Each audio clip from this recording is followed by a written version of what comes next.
والذین هم لفروجہم حافظون، اور وہ اپنی شرم گاہوں کی حفاظت کرتے ہیں۔ یہ فالحین کی نشانی ہے، جو کامیاب لوگ ہیں، اپنی عصمت کے جوہر کو لٹنے نہیں دیتے۔ قیمتی اثاثہ انسان کی آبرو ہے، اگر وہ لٹ جاتی ہے تو پھر باطن کا چہرہ مسخ ہو جاتا ہے، زخمی ہو جاتا ہے روح کا چہرہ، اور روحانی دنیا کے اندر اس شخص کی کوئی قیمت نہیں ہوتی۔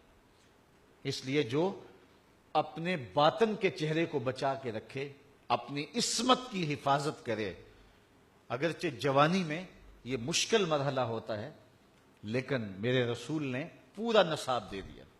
یا معاشر الشباب من یستطع منکم الباءۃ فلیتزوج فانہ اغض للبصر واحسن للفرج فمن لم یستطع فعلیہ بالصوم فانہ لہ وجاء۔ اے جوانوں کے گروہ، بہت جلدی نکاح کر لو، یہ نظر اور پاکیزگی کا محافظ ہے۔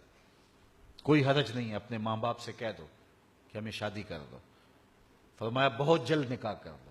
فَإِن لَمْ يَسْتَطِعْ، ہاں اگر کوئی مسئلہ ہے، طاقت نہیں ہے، مالی حالت نہیں ہے، مناسب رشتہ نہیں مل رہا، بڑے بہن بھائی کھڑے ہیں، تو کوئی رکاوٹ اگر ہے تو پھر رسول کریم نے دوسرا جو ہے وہ ہمیں لاہ عمل دیا۔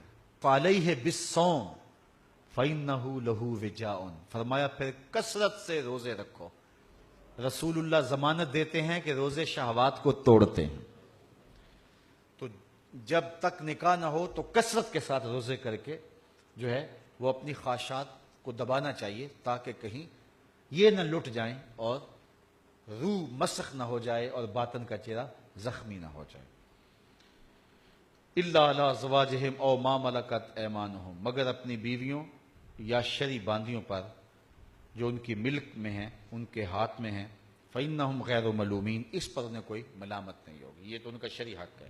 فمن ابتغى وراء ذلک، اور جس نے اس سے تجاوز کیا، فاولئک هم العادون، تو فرمایا یہ حد سے بڑھنے والے لوگ ہیں۔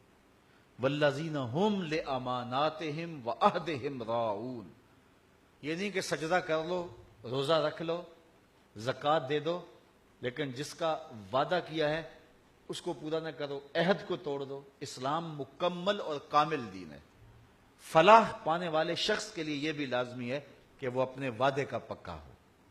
والذین هم لاماناتہم وعہدہم راعون، وہ اپنے عہدوں کی اور اپنے وعدوں کی پاسداری کرتے ہیں۔